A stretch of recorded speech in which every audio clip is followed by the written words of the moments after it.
invite à ouvrir la Bible dans le livre de Matthieu au chapitre 5. Livre de Matthieu au chapitre 5. Alors, si vous ne savez pas où c'est, regardez à l'écran. C'est la même page que celle de l'écran.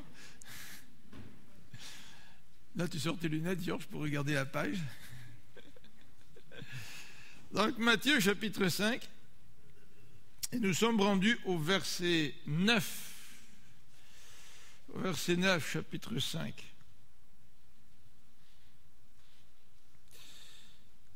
Depuis jeudi soir, alors que j'ai lu pour la première fois sur Internet qu'il y a eu un vote qui a été pris à l'ONU, depuis jeudi soir, évidemment, je me tiens au courant de l'évolution de la situation sur le dossier de la Libye. Et quelles que soient les justifications de l'intervention de l'ONU, nous ne pouvons pas faire autrement que de constater que notre monde a vraiment besoin de paix. Le XXe siècle a été un siècle marqué par la guerre, des dizaines de conflits. Vous savez comme moi qu'il y a eu les 2 guerres mondiales. Et pour ceux qui pensent que la science va régler tous les problèmes de l'homme, ben, ils s'aperçoivent que ce n'est pas nécessairement vrai. De toute façon, une situation comme celle au Japon, qui est un pays extrêmement industrialisé, qui est à la fine pointe dans bien des domaines, réalise que la connaissance scientifique, ça ne suffit pas. Que notre monde est peut-être comparable à la statue dans le livre de Daniel. Vous savez, cette statue flamboyante, mais dont les pieds étaient d'argile. Et certainement que ce verset 8, dans Matthieu chapitre 5, nous rappelle une réalité. Un besoin qui est le nôtre, au niveau personnel aussi, mais un besoin qui est le nôtre au niveau de la nation, des nations, au niveau de notre planète. Donc, lisons ensemble ce verset 9. Heureux ceux qui procurent la paix, car ils seront appelés fils de Dieu. C'est intéressant, parce que moi j'aurais pensé que Jésus aurait pu dire « Heureux ceux qui procurent la paix, car ils vivront en paix. » C'est vrai, quand tu procures la paix, tu vis en paix. Mais ici, la promesse est associée, en fait, la promesse associée à cette béatitude, c'est la suivante, « Car ils seront appelés fils de Dieu. » Et certainement qu'il y a un lien étroit entre cette identité d'être fils de Dieu et le fait de procurer la paix. Alors prions ensemble. Seigneur notre Dieu, nous voulons te remercier pour ce service, cette occasion que nous avons à chaque dimanche de venir dans ta maison. Et Seigneur, c'est vrai que ça nous fait du bien. Nous sommes tellement imprégnés de la société qui nous entoure. Nous sommes tellement influencés par la façon de vivre. Nous sommes entourés de gens. Nous vivons dans un système qui véhicule des valeurs complètement différentes aux valeurs chrétiennes. Et nous avons besoin de nous rassembler autour de ta parole, autour de toi, à chaque semaine. Pour nous permettre de garder notre perspective, de garder la bonne perspective face à la vie, face aux valeurs, face à ce qui arrive, Seigneur. Et nous voulons te remercier, notre Dieu, parce que tu as envoyé Jésus pour nous montrer une nouvelle réalité. Ou peut-être nous montrer une réalité que nous avons du mal à percevoir à cause du péché. À cause du péché, Seigneur, les hommes nient même ton existence, en tout cas certains. Et pourtant, tu existes. À cause du péché, Seigneur, nous n'avons pas la bonne perspective face à nos relations, face à la vie, face à notre travail, face à la famille. Dans tous les domaines de la vie, nous avons besoin de ton regard, notre Dieu. Nous avons besoin de ta parole, parce que ta parole nous ramène constamment à toi. Seigneur, nous avons besoin de nous réunir ensemble. Nous avons besoin d'être encouragés. Nous avons besoin de t'écouter. Nous avons besoin de te louer. Et je veux te remercier pour ce que tu as prévu, Seigneur. Tu as pourvu toi-même à des moyens pour nous aider à grandir dans la vie chrétienne. Et merci pour l'Église. Merci pour mes frères et sœurs. Merci pour l'Église de l'Église-Jésus. Merci parce que tu nous donnes la santé de pouvoir assister dimanche après dimanche. Merci pour ta parole. Merci pour Jésus-Christ. Merci pour le Saint-Esprit qui est dans notre vie. Donc Seigneur, parle-nous, nous t'en prions maintenant. Au nom de Jésus-Christ. Amen. Donc il n'est pas nécessaire de rentrer dans une introduction pour ce genre de prédication avec des tas d'images pour nous convaincre que nous avons besoin de paix, que notre monde a besoin de paix. Et souvent nous vivons dans l'illusion de notre bien-être, l'illusion qui est provoquée en quelque sorte par le fait que dans notre vie nous sommes en bonne santé, que nous n'avons pas trop de problèmes, nous avons un travail, et nous sommes bercés par cette illusion que tout va bien. Vous vous rappelez le Vox Pop que dans une des émissions de la télévision, je pense toujours à Aujourd'hui l'Espoir, mais ce n'est pas Aujourd'hui l'Espoir. C'est l'heure de la bonne nouvelle, merci. En fait, c'est mêlant, hein, c'est la demi-heure de la bonne nouvelle. mais dans un Vox Pop, ils demandaient aux gens quelle était leur impression dans le monde. Il y en a, en regardant le monde, il y en a un qui dit « Bah, ça va bien dans le monde, moi ça va bien dans ma vie, ça va bien dans le monde. » Tu sais.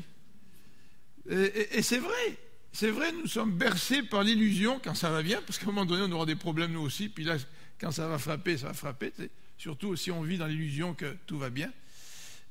Quand ça va bien, on a l'impression que tout va bien, on a des lunettes à travers lesquelles on voit le monde autour de nous. Ça va bien dans ma vie, ben, tout va bien dans le monde. Ça va pas bien dans ma vie, ben, tout va mal dans le monde. Tu sais.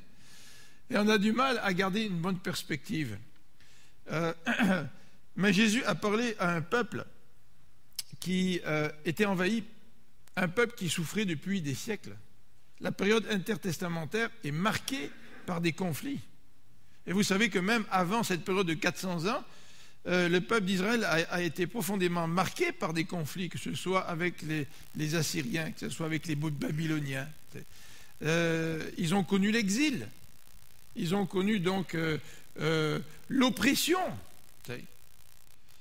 Et c'est vrai que si notre pays il n'y a pas eu de guerre sur le territoire du pays, on est peut-être un peu plus éloigné de la réalité de la violence, de la guerre, des conflits. Les Européens sont peut-être plus marqués par cela. Peut-être les personnes plus âgées, comme mes parents qui ont vécu la guerre. Mon grand-père a vécu la Première Guerre, il a vécu la Deuxième Guerre, c'est la Deuxième Guerre mondiale. Donc, dans certains contextes, la réalité de la guerre est un peu plus présente que dans notre pays. Et en cela, nous sommes extrêmement bénis. Et Jésus, dans ce verset, nous parle de la paix et il nous dit « Heureux les artisans de paix ». Donc, l'accent n'est pas mis sur un peuple qui vit en paix. Et Jésus aurait pu dire « Heureux ceux qui vivent dans la paix ».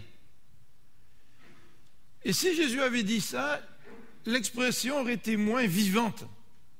Parce que dans cette expression « heureux ceux qui procurent la paix », il y a un verbe qui décrit une action. Il y a quelqu'un qui travaille pour que la paix soit une réalité. Et Jésus s'adresse non pas à un peuple qui pourrait jouir de la paix, mais il s'adresse à ceux qui sont des artisans de paix, à ceux qui provoquent la paix, à ceux qui font des efforts pour obtenir la paix. Et Jésus dit, ces gens-là, ils seront appelés fils de Dieu. Nous, notre intérêt, c'est de jouir de la paix. Mais Jésus, là, nous dit, heureux ceux qui procurent la paix. Il y a toute une différence. Alors, je vous invite à regarder d'abord qu'est-ce que c'est que la paix. Ensuite, à réfléchir quelques minutes sur ces artisans de paix. Et pour terminer finalement sur une courte description de notre Dieu qui est un Dieu de paix. Père, Fils et Saint-Esprit. Les trois sont un Dieu de paix. Les trois personnes dans la Trinité sont des personnes qui se caractérisent par la paix. Et ce n'est pas étonnant, que le verset 9 nous dise « Car ils seront appelés fils de Dieu ». Parce que Dieu, c'est un Dieu de paix. Et si nous sommes des artisans de paix, nous reflétons le caractère de Dieu et les actions de Dieu. Parce que Dieu lui-même étant un Dieu de paix est l'artisan de paix par excellence, en la personne de Jésus-Christ. Donc, premièrement, j'aimerais regarder avec vous ce concept de la paix. La paix dans le Nouveau Testament, eh bien, alors là ça marche ou ça ne marche pas? C'est toi qui as avancé, non? Ah bon, donc des fois ça marche, des fois ça ne marche pas. Attends un peu, je vais essayer avec le talon. Voilà, alors, le besoin de la paix. Comme je l'ai mentionné très rapidement dans mon introduction, le peuple d'Israël n'avait pas besoin qu'on lui fasse un gros dessin pour souligner le besoin de la paix. Dans son contexte, le peuple d'Israël avait besoin de paix. Et l'histoire est là simplement pour illustrer cette réalité. C'est que nous avons besoin de paix. En fait, vous savez qu'après la Première Guerre mondiale, je ne me souviens plus dans quelle année, mais je pense, ou la Deuxième Guerre mondiale, en 1945, on a fondé ce qu'on appelle les Nations Unies. Et pourquoi on a fondé les Nations Unies? On a fondé les Nations Unies pour que cet organisme puisse favoriser la paix dans notre monde. Et force est de constater que les Nations Unies n'ont pas vraiment pu remplir leur mandat. Il y a peut-être une couple d'années, j'ai lu le livre du général Dallaire, vous vous rappelez, là, J'ai serré la main du diable. Et c'est un livre tellement prenant là, que je l'ai lu du début jusqu'à la fin, je pensais. Et vous connaissez le contexte du travail du général Dallaire quand il était au Rwanda. Et qu'il était à la tête des forces des Nations Unies. Et qu'il avait besoin de l'aide des Nations Unies pour empêcher le génocide. Et que les pays occidentaux et les Nations Unies n'ont pas pu empêcher le génocide en Rwanda.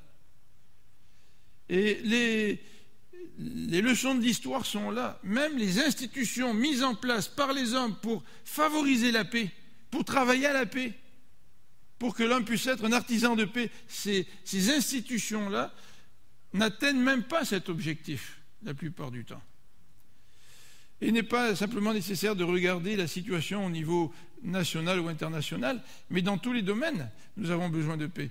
Vous savez, nous sommes très très forts pour regarder les situations à l'extérieur de nous, pour regarder les situations au niveau politique. Vous savez, quand on parle du Québec, par exemple, et puis qu'on se plaint de la corruption au Québec, on se plaint de ce qui s'est passé avec les commandites. Puis tous les Québécois veulent une commission d'enquête sur le milieu de la construction, c'est vrai. Alors je ne dis pas que c'est bon ou c'est pas bon, je vous laisse avec vos opinions. Mais combien de Québécois travaillent au noir? Vous savez, on est là pour souligner les problèmes des autres. On est là pour remarquer les problèmes de ceux qui sont autour de nous, les problèmes des nations, mais nous, on est impliqués dans les mêmes situations. Et nous aussi, nous avons besoin de paix. Et nous avons besoin du Dieu de paix. Et comme je l'ai dit tout à l'heure, trop souvent, le péché fait en sorte que nous nous voilons les yeux à notre propre besoin. Oh, ça va bien parce que tout va bien dans ma vie. Tu sais. Et le péché fait en sorte que nous ne reconnaissons pas notre besoin de paix pour nous tourner vers Dieu. Et nous ne reconnaissons pas le rôle que nous jouons dans toutes ces situations conflictuelles. C'est facile de discuter à un niveau général, à un niveau des nations, des pays, sans voir les problèmes que nous avons dans notre couple, avec nos enfants, avec nos voisins, dans notre milieu de travail. Et que dans le fond, nous avons tout autant besoin de paix. Et que si l'être humain, au niveau individuel, savait trouver la paix, il n'y aurait pas de problème au niveau national ou au niveau international. Alors la paix, dans la Bible, la paix nous est décrite par cette expression que vous connaissez tous, shalom. Puis ça me rappelle le petit chant qu'on avait fait apprendre aux enfants il y a quelques années. Shalom, la paix. Dans l'Ancien Testament ou dans le Nouveau Testament, la paix, c'est plus qu'une absence de conflit. C'est plus qu'une trêve. Vous savez qu'à l'occasion de Noël, souvent on Proche-Orient des trêves. Il y a eu des trêves entre Israël et puis les pays arabes, parce que c'était Noël. Mais ça, c'est pas la paix. Une trêve n'est pas la paix. Une trêve, c'est temporaire. Une trêve, ça ne veut pas dire qu'il y a de bonnes relations entre deux pays. La paix, ce n'est pas la situation que vit actuellement la Corée du Nord avec la Corée du Sud. Ils sont toujours en guerre, même s'ils ne se tirent pas dessus. Le shalom dans la Bible, la paix, c'est beaucoup plus que cela. La paix, ça touche l'être tout entier. Et quand Dieu parle de paix, il parle de tout notre être qui vit dans un état de paix. Ce n'est pas une situation superficielle ou un genre d'accalmie superficielle. Ça touche véritablement notre être tout entier. Donc la paix est reliée dans la Bible à plusieurs éléments, et on va juste en mentionner une couple. La paix est reliée à la pureté dans notre relation avec Dieu et à la sanctification. C'est même si tout va bien dans ma vie et que je ne vis pas une vie de pureté devant Dieu, je n'ai pas la vie, je n'ai pas la paix. Ce que j'ai, c'est un semblant de paix. Ce que j'ai, c'est une illusion de paix. Ce que j'ai, c'est je vis dans le péché et je suis chrétien, puis Dieu est là, et puis comme ça va bien dans ma vie, j'ai l'impression que ça va bien dans ma vie spirituelle, mais profondément, je n'expérimente pas la paix qui vient de Dieu, à cause du péché ou à cause d'un manque de pureté et de vérité et de sanctification dans ma vie. La paix est reliée aussi dans la Bible à la vérité. C'est très difficile de vivre dans le mensonge et de prétendre d'être en paix. Alors sans vouloir encore une fois faire de la politique, vous savez que quand l'ONU a passé sa résolution jeudi soir, vendredi, le leader de la Libye a dit qu'il n'était pas impliqué dans des conflits, il n'y avait pas d'escarmouche, il n'y avait pas de tir, il n'y avait pas de bombardement, et qu'il respectait une trêve. Mais la paix ne se vit pas dans le mensonge, pas vrai ça. Et la paix ne se vit pas dans le mensonge face à Dieu, la paix ne se vit pas dans le mensonge entre individus, la paix ne se vit pas dans les mensonges dans la famille, ou dans l'église, ou dans le travail. La paix est reliée à la vérité. C'est pour ça que le Nouveau Testament nous dit proclamer la vérité, mais dans la charité. Et la vérité dans notre relation avec Dieu, c'est que nous sommes tous corrompus par le péché. Il n'y aura pas de paix sociale ou de satisfaction sociale, de véritable paix, si on ne règle pas certains problèmes sociaux. Et la Bible nous encourage, au moins dans notre relation avec Dieu, d'accéder à cette paix par la vérité, de reconnaître l'impact du péché, de reconnaître que je suis séparé de Dieu à cause de mon péché.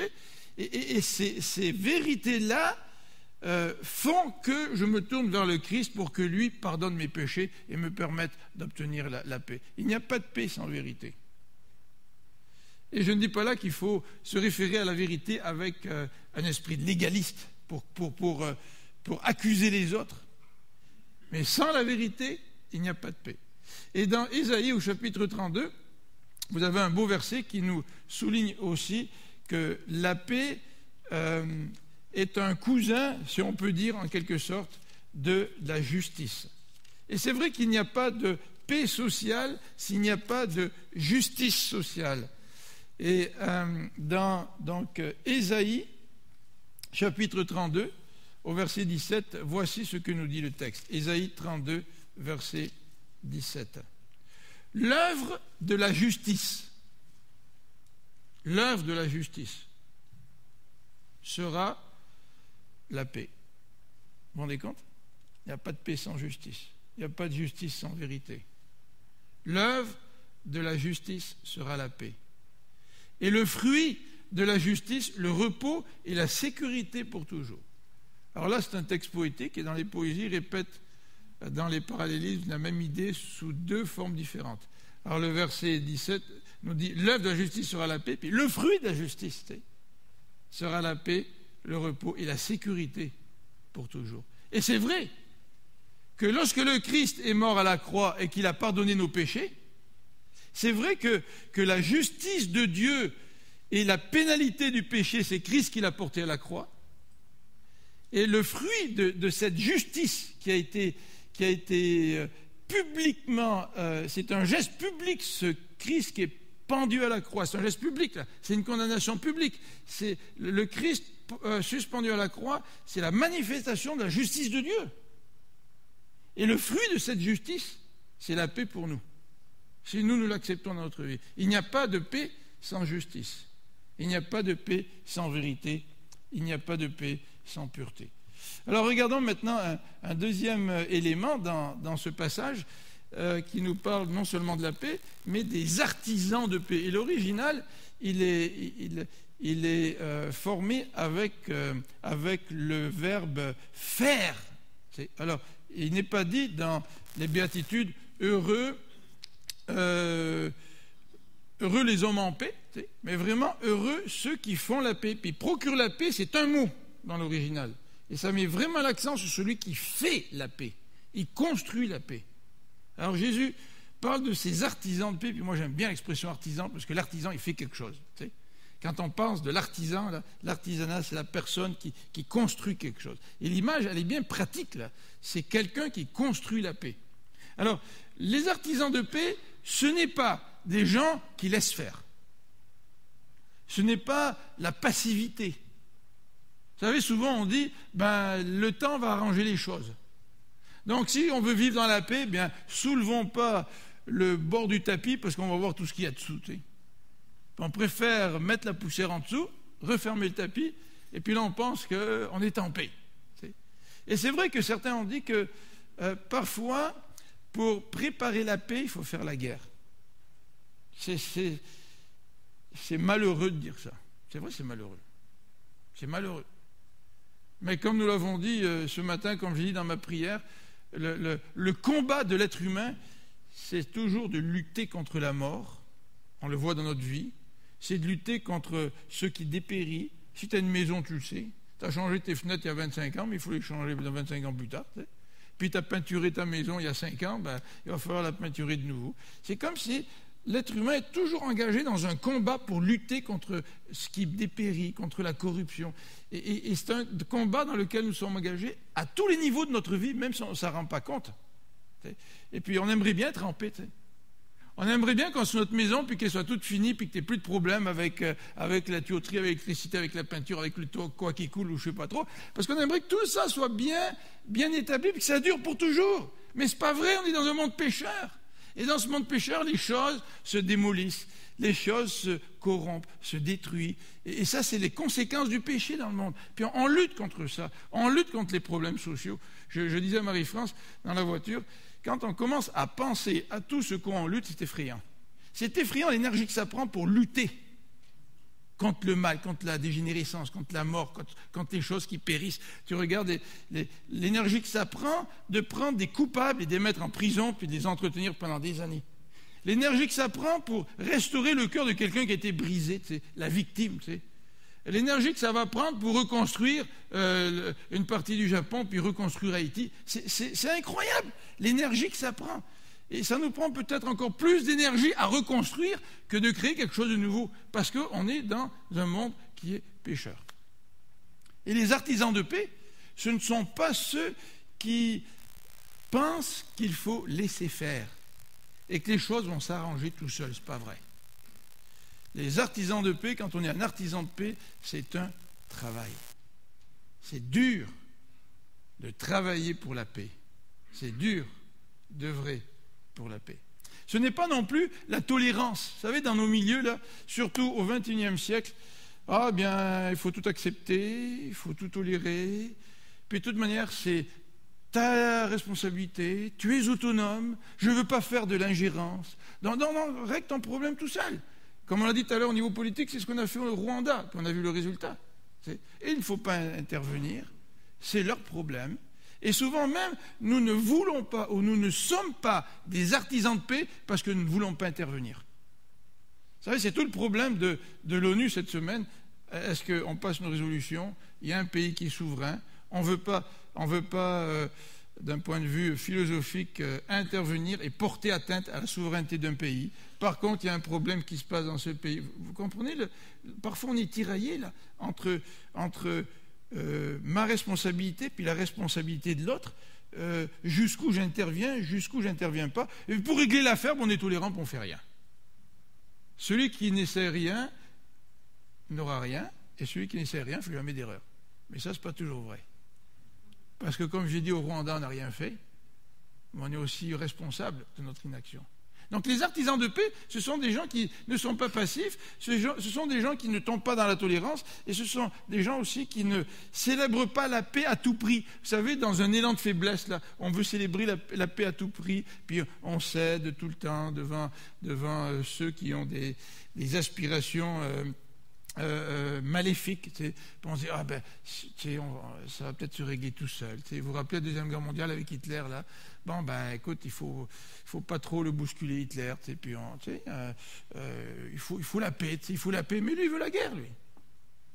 Tu ne peux pas avoir la paix à tout prix à un moment donné. Et quand on veut obtenir la paix, parfois, il y a un prix à payer. Puis ce prix-là, on ne veut pas le payer. On ne veut pas le payer dans les relations. On ne veut pas le payer dans le cadre de notre travail. Si je veux la paix à tout prix, bien souvent, ça ne fait que augmenter le problème. Alors on a besoin de sagesse. En tout cas, les artisans de paix ne sont pas des gens qui sont passifs, qui tolèrent et qui tombent dans la paix à tout, qui veulent la paix à tout prix. Alors les artisans de paix, eh bien, qui sont-ils? Comment on pourrait les caractériser? Eh bien, ces artisans de paix, ce sont des gens qui sont honnêtes face aux problèmes. Ce sont des gens qui sont honnêtes face aux problèmes. Vous savez, Jésus-Christ est un artisan de paix, mais il était honnête face aux problèmes. Il a été honnête face aux problèmes des gens. Il a été honnête, il a dit tout le temps la vérité, et parfois ça a été dur. Et quand tu es honnête face aux problèmes et que tu identifies les problèmes, parfois tu prends des risques, et parfois il y a un prix à payer. Vous savez que moi, j'aimerais pas avoir le don de prophète ou d'être un prophète comme dans l'Ancien Testament. La plupart des prophètes, ils se sont fait mettre à mort. Et pourtant, Dieu les appelait à proclamer la vérité, tu sais. Et quand tu es honnête face aux problèmes, comme les prophètes face aux problèmes du peuple d'Israël, bien la réaction du peuple, elle peut être extrêmement négative à ton égard. Et être honnête face à des problèmes, c'est souvent une prise de risque qui fait que tu vas payer un prix. Vous pouvez payer un prix dans l'amitié si vous êtes honnête. Et si votre ami ne veut entendre que son son de cloche, mais que vous identifiez le problème qu'elle vit et que vous voulez procurer la paix, vous voulez l'aider à vivre la paix. Ça vous est peut-être déjà arrivé, ça.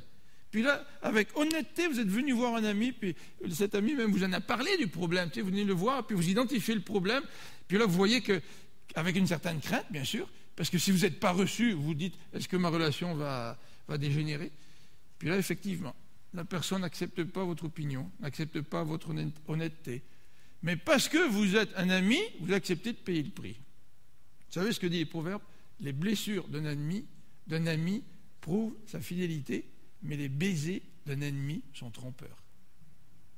L'ami qui prétend être ami et qui te passe la main dans le dos pour te caresser dans le bon sens du poil, pour utiliser une autre image que celle du baiser dans le proverbe, ce n'est pas un véritable ami.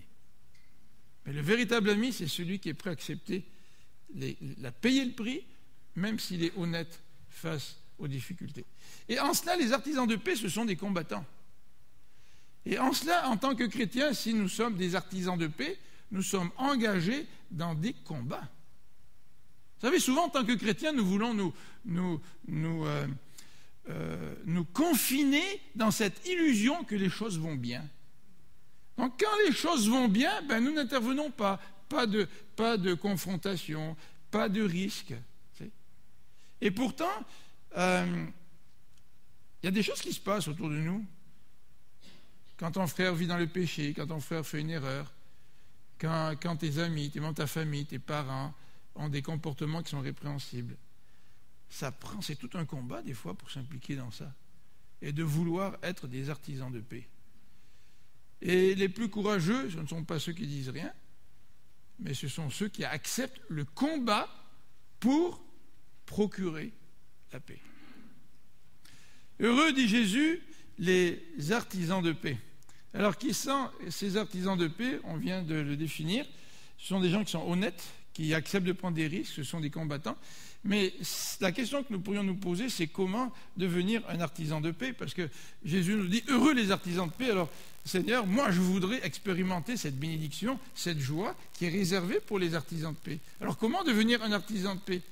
Eh bien, dans l'intention de Jésus, je crois que Jésus veut d'abord que nous puissions expérimenter la paix avec Dieu, que nous puissions expérimenter la paix de Dieu.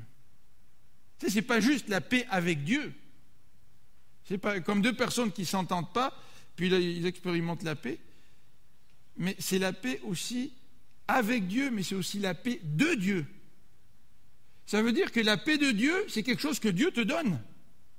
Tu sais? Et c'est vrai que Dieu nous donne la paix. Et il nous donne la paix à travers le sacrifice de Jésus lorsqu'il vient pardonner notre propre péché. Dieu est un Dieu qui veut être en paix avec nous, mais plus que cela, il veut te donner sa paix. Et comment vraiment expérimenter la paix de Dieu si je ne suis pas venu à lui, si je n'ai pas reconnu mon péché, si je ne suis pas venu au pied de sa croix, et si le Christ n'est pas venu me pardonner, si le Christ n'est pas venu dans ma vie pour changer ma vie et faire de moi une nouvelle créature, comme dit la Bible. Je peux venir à l'église tous les jours ou toutes les semaines, puis prier, puis demander pardon à Dieu de mes fautes, sans que Dieu ait changé ma vie. Ça, c'est de la religion.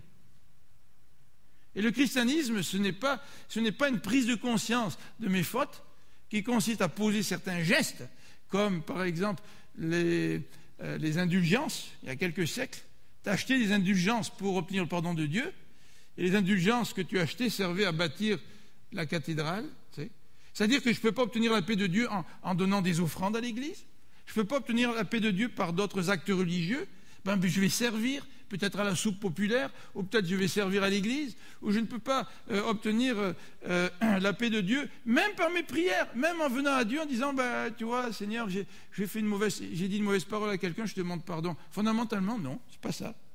Fondamentalement, je deviens en paix avec Dieu parce que, oui, j'ai demandé pardon à Dieu, mais ça ne s'est pas arrêté là. C'est que Dieu a changé ma vie. Il a changé mon cœur. Et je ne peux pas comprendre ce que c'est qu'un artisan de paix si je n'ai pas fait cette expérience-là. Et si l'inverse est vrai, si chacun d'entre nous avons fait cette expérience avec Dieu, nous avons obtenu la vie de Dieu, nous sommes les candidats idéaux pour être des artisans de paix. Et si nous avons expérimenté la paix qui vient de Dieu, Dieu nous appelle à être des artisans de paix. Et les chrétiens devraient être les premiers sur le front pour être des artisans de paix. Parce que nous avons reçu la paix qui vient de Dieu. Vous savez que les frères mennonites, qui représentent une autre famille d'église que celle des baptistes, sont reconnus pour leurs interventions à des niveaux sociaux et politiques pour être des artisans de paix. Lorsqu'il y a eu la crise à Oka, vous vous rappelez, c'était en 90 avec les Indiens. Moi, j'avais vendu ma maison à Châteauguay, mais on était à côté des barricades. J'ai appris plus tard que les mennonites avaient été contactés pour servir d'intermédiaire entre le gouvernement et Oka. Et les choses ont fait que finalement ça n'a pas abouti. Mais c'est fantastique de voir qu'il y a des chrétiens qui sont réputés pour être des artisans de paix. Sommes-nous, à notre niveau bien sûr, dans notre famille, dans notre contexte, dans notre travail, est-ce que nous sommes des artisans de paix? C'est pas facile, je vous dis, c'est un combat. C'est un combat. Donc, comment devenir un artisan de paix? C'est d'expérimenter la paix de Dieu, mais c'est aussi aider les autres à être en paix avec Dieu. Et bien souvent, on n'a pas envie de s'impliquer dans les conflits, c'est fatigant les conflits. C'est vrai que c'est fatigant, ça prend de l'énergie. C'est un combat. Hein. Et c'est pas simplement aider les autres à être en paix avec Dieu, mais c'est aussi aider les gens à vivre cette paix qui vient de Dieu, à se réconcilier. Et si, en tant que chrétien, je peux aider mes frères et sœurs, bien sûr, c'est important, mais si je peux aider aussi mes contemporains à mieux vivre en paix, si je peux être un artisan de paix, même dans mon milieu, même entre des non-croyants, bien là, je réponds à ma vocation. Dieu m'a tellement touché, il a tellement changé mon cœur, il a mis sa paix dans mon cœur, maintenant je suis qualifié pour être un artisan de paix. Regardons maintenant ensemble pour nous convaincre davantage de la personne de Dieu qui est un artisan de paix. Puis je vais vous montrer tous les textes à l'écran, ça va aller beaucoup plus vite. Le Père est un artisan de paix, c'est un Dieu de paix. Et je vous invite à lire dans 1 Corinthiens 14, on va lire donc quelques versets rapidement pour nous rappeler que Dieu, le Père, Dieu le Fils et Dieu le Saint-Esprit sont tous les trois les personnes de la Trinité qui se caractérisent par la paix. 1 Corinthiens 14, verset 33. Car Dieu n'est pas un Dieu de désordre, mais un Dieu de paix. Vous vous rappelez dans le contexte de l'Église? Et Paul nous dit qu'il ne faut pas qu'il y ait la pagaille dans l'Église. Et il parle du sujet du parler en langue au chapitre 14. Puis il donne des indications pour que dans l'Église, tout se passe dans la paix. Et c'est vrai que la paix qui se passe dans le déroulement de nos rencontres est un reflet d'un Dieu de paix. Regardez Romains 15 au verset 33, nous dit ceci, dans une bénédiction. Que le Dieu de paix soit avec vous tous. C'est intéressant que ce soit ce caractère de Dieu-là qui ressorte dans les bénédictions. Que le Dieu de paix soit avec vous tous. Amen. Puis dans Hébreux, l'Épître aux Hébreux, l'auteur au chapitre 13 nous dit ceci au verset 20, 13 verset 20, que le Dieu de paix, et là il va donner une description, qui a ramené d'entre les morts le grand berger des brebis par le sang d'une alliance éternelle, notre Seigneur Jésus-Christ, vous rendre capable de toute bonne œuvre. C'est le fun parce que si on est des artisans de paix, ça fait partie de toute bonne œuvre. Mais Dieu est un Dieu de paix et cette paix, elle se caractérise par le sang de l'alliance de notre Seigneur Jésus-Christ, c'est-à-dire par la mort de Christ. Et le fait que Dieu est un Dieu de paix, ça se reflète dans cette mission qu'il a donnée à son Fils, de venir sur la terre pour mourir pour nos péchés. Regardons maintenant un petit peu dans 2 Thessaloniciens au chapitre 3, les versets qui nous parlent de Jésus-Christ et la paix qui est associée à Jésus-Christ. 2 Thessaloniciens chapitre 3, verset 16. Que le Seigneur de la paix vous donne lui-même la paix en tout temps. Vous voyez, encore, c'est une bénédiction. Et là, ce n'est plus Dieu, c'est le Seigneur. Et quand on parle du Seigneur dans le Nouveau Testament, ça désigne Jésus-Christ, que le Seigneur de paix. Dans Éphésiens 2, le texte dans Éphésiens 2 nous parle de cette paix que nous avons par l'intermédiaire de Jésus-Christ. Jésus, verset 14, est notre paix. Lui qui des deux n'en a fait qu'un et qui a renversé le mur de séparation. Il parle de quoi là? Paul nous dit qu'il y avait un mur de séparation entre les Juifs et les païens. Et vous savez quel était le mur de séparation? Le Juif n'allait pas manger chez les païens.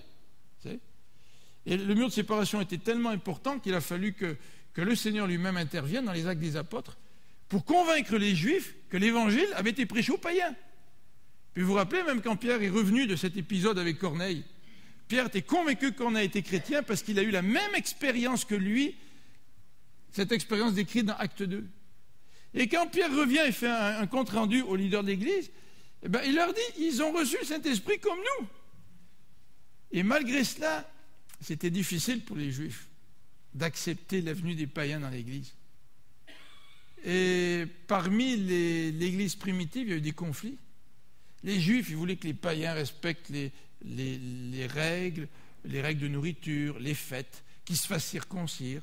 Tu sais, il y avait tellement de différences entre les Juifs et les païens que même entre Juifs et païens chrétiens, il y avait encore des problèmes. Et ici, dans l'Épître aux Galates, Jésus nous dit, l'apôtre Paul nous dit, car Jésus est notre paix, lui qui des deux, c'est-à-dire des deux groupes là, les Juifs et les païens, eh bien, il en a fait qu'un. Et même s'il y avait un mur entre les deux, Jésus a fait sauter le mur pour qu'il y ait une unité entre les Juifs et les païens au sein de son peuple. Donc Jésus est un agent de paix, nous dit ce verset-là. Et dans Colossiens, au chapitre 1er, il nous est dit au verset 20, en parlant de Jésus-Christ, il nous est dit, il a voulu, Dieu par lui, tout réconcilier avec lui-même, tant ce qui est sur la terre que ce qui est dans les cieux, en faisant la paix par lui. Alors Dieu a fait la paix par Jésus avec nous. Et Jésus est l'agent de cette paix divine dont nous sommes aujourd'hui les bénéficiaires. Alors, le Saint-Esprit est aussi un agent de paix. Et vous vous rappelez le fruit de l'Esprit dans Galates 5? Le fruit de l'Esprit, c'est quoi? C'est l'amour, la joie, la paix, la patience, etc. La paix. Et dans Romains 14, encore une fois, on nous parle du Saint-Esprit. On nous dit que le Saint-Esprit renferme cette paix. Le royaume de Dieu, ce n'est pas le manger et le boire, mais la justice, la paix et la joie par le Saint-Esprit.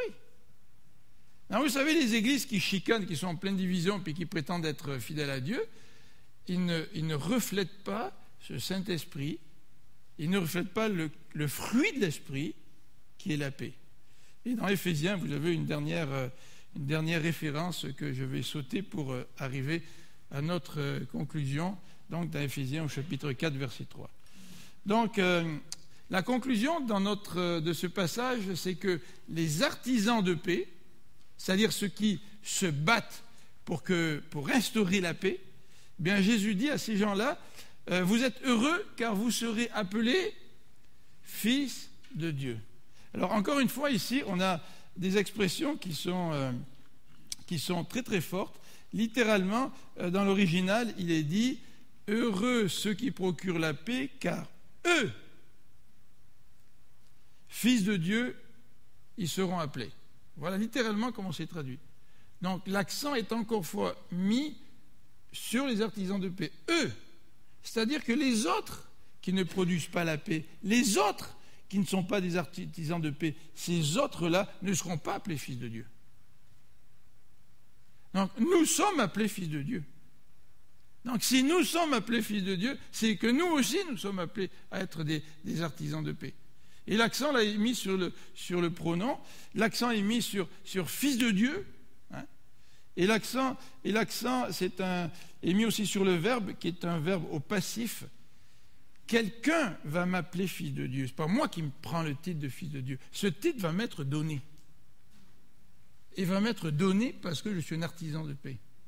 Pas moi qui reçois le titre. Et c'est certainement Dieu qui nous donne ce titre d'artisan de paix, même si nos contemporains peuvent aussi le reconnaître. Alors, l'expression fils de Dieu est une expression extrêmement importante parce qu'elle reflète le lien qu'il y a entre Dieu et nous, et l'artisan de paix. Il y a cette reconnaissance de la paternité divine, il y a cette reconnaissance du reflet du caractère de Dieu. On dit toujours tel père, tel fils. Hein? Ça veut dire que le fils reflète le caractère de son père. Si nous prétendons être croyants, être chrétiens, et que nous ne reflétons pas le caractère de Dieu, il y a un problème en quelque part. Et tragiquement, dans l'histoire de la chrétienté, à travers toutes sortes d'événements, l'Église n'a pas toujours reflété le caractère de Dieu. Et parce qu'elle n'a pas reflété le caractère de Dieu, elle n'a pas été l'artisan de paix qu'elle aurait dû être. Donc, vous voyez, pour être fils de Dieu, il y a une condition ici. Si tu es un artisan de paix, tu seras appelé fils de Dieu. Est-ce que vous avez le goût d'être appelé fils de Dieu? Moi, j'ai le goût d'être appelé fils de Dieu. Par contre, j'ai un petit problème parce que la Bible me dit que je suis appelé fils de Dieu parce que Dieu m'a sauvé, tu sais. Donc, s'il m'a sauvé, je n'ai pas besoin d'être un artisan de paix, tu sais. Oui, mais si Dieu m'a sauvé, la conséquence de ce salut, c'est que je vais être un artisan de paix. Et pour terminer, j'aimerais donc souligner simplement cette expression fils de Dieu. C'est une expression qui reflète l'affection. Regardez, même on pourrait traduire, ils seront appelés enfants de Dieu. Tu sais? Et dans l'original, le terme qui est employé, c'est un terme qui décrit davantage la relation, l'intimité. Vous savez, quand on dit aujourd'hui, là, je suis le fils de mon père, bon, ça c'est un peu général, tu sais, mais quand tu dis, je suis l'enfant de mon père, tu sais, il y a une autre dimension là. Hein? Il y a un côté où plus affectif, le père prend soin de l'enfant, tu sais. Ça indique la dépendance de l'enfant vis-à-vis du père. Ben, c'est ce que nous retrouvons ici. Là. Ils seront appelés enfants de Dieu. Et pas juste fils. Moi, je suis fils de mon père a 80 ans, tu sais, puis j'ai plus besoin de lui comme j'avais besoin quand j'étais son enfant. Tu sais. On voit ici le lien, l'affection, la relation, le besoin que l'enfant a de son père dans cette expression-là.